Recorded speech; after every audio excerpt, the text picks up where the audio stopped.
Peace, what's going down? It's DJ Pain 1 here to break down a recent track that I produced for JLB Hood and Stevie Stone, two super dope rappers. The track is called Not One of Them, and it features the legendary rapper N9ne. So I'm obviously pretty happy with the way this track turned out. So here I am in ACID Pro 8, which is my DAW of choice. Version 8 just came out earlier this year, and I've been using ACID Pro for years. People always ask me why.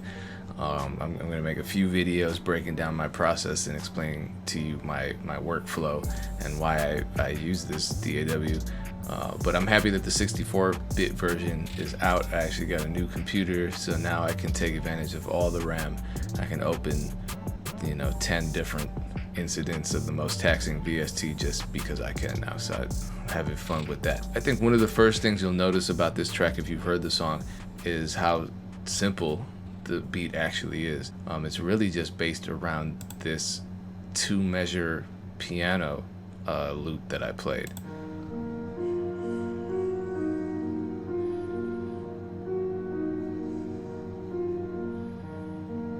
It's a single chord. It's just E flat minor.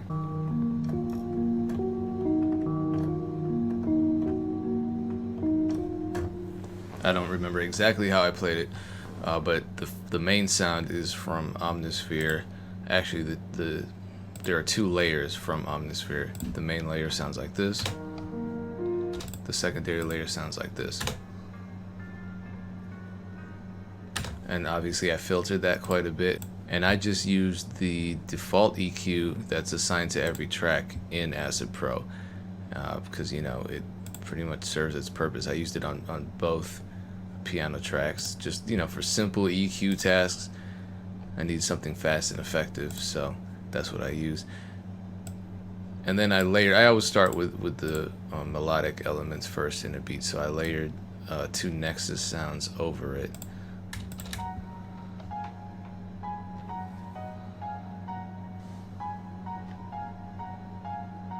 Just some high piano chords, and then this Beauty Bells preset from an expansion pack.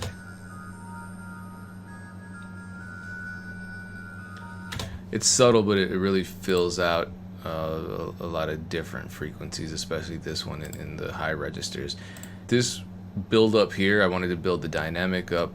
This is where I envisioned the part B of the chorus section of the beat. I sequence everything out in ACID, and it's easy to do, because I just look at the numbers. Okay, this is the first 8 measures. This is the intro. Now here's the first hook. This is the part A. This is the second part. You can see right here, this is the beginning of the 9th measure, 9.1, the downbeat. The first beat. Here's the second beat of the 9th measure, the 3rd, the 4th. Here's the first beat of the 10th measure, so forth. So I like that I can do the sequencing and the production, the pre-production, and the recording too, even all in the same DAW. You'll also notice that in the intro here, there's this filter, and you can even see that I automated it here. That is a free plugin called DJM Filter. I just installed it and used it. I used it for the low shelving as well.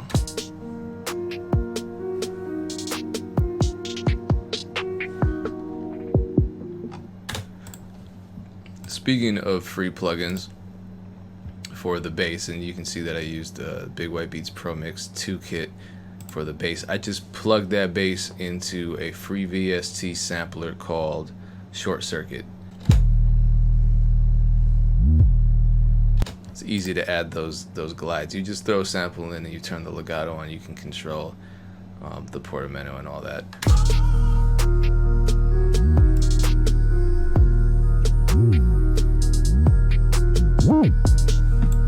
Now that plugin isn't showing up because it's 32-bit. Nowadays I use Grace, which effectively does the same thing. It's also a free VST sampler.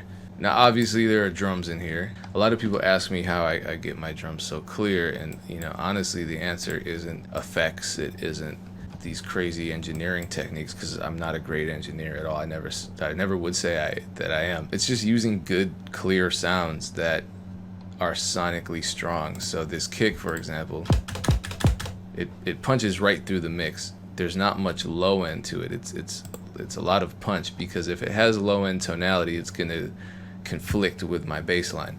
I don't want that to happen.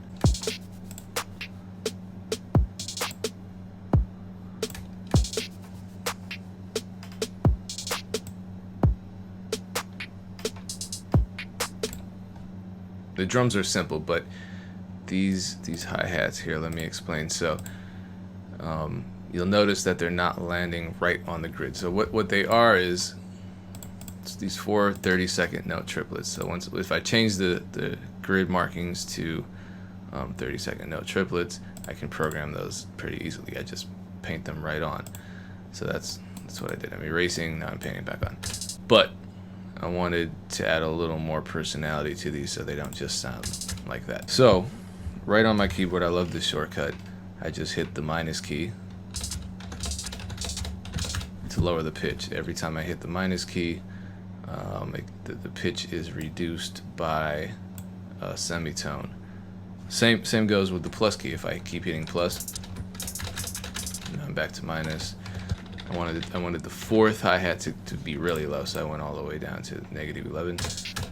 Right, let me just delete this to show you what I did. And then I switched back to just regular ruler marks, and I moved the hi-hat a little bit over to the left, sorry, to the right. So it's actually slower than the rest of the beat. That just adds personality. It makes it sound more organic, less mechanical, less robotic.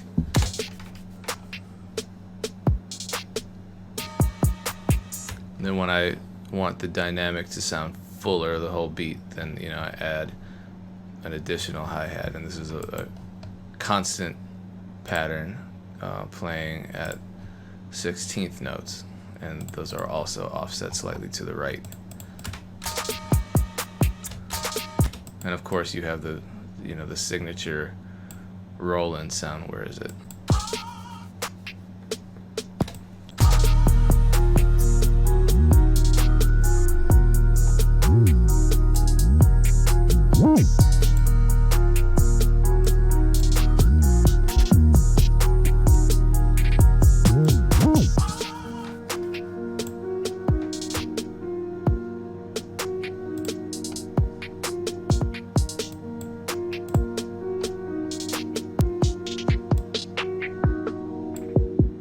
Oh, you'll also notice that I'm bussing all of my percussive sounds.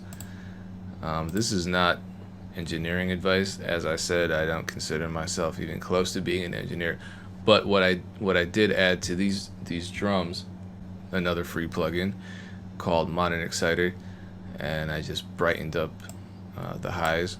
I like having a bright drum mix. What I'll generally do too is, in addition to some kind of brightener, some kind of exciter or transient plugin, is I'll throw on a limiter as well to really make the drums knock. That gives me a pretty clear mix.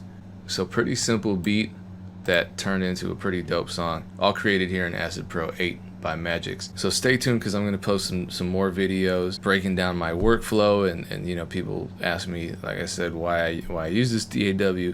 I'm going to show you some of my tricks and shortcuts within this DAW. Maybe it'll make you consider switching. I don't know. Stay tuned. Peace.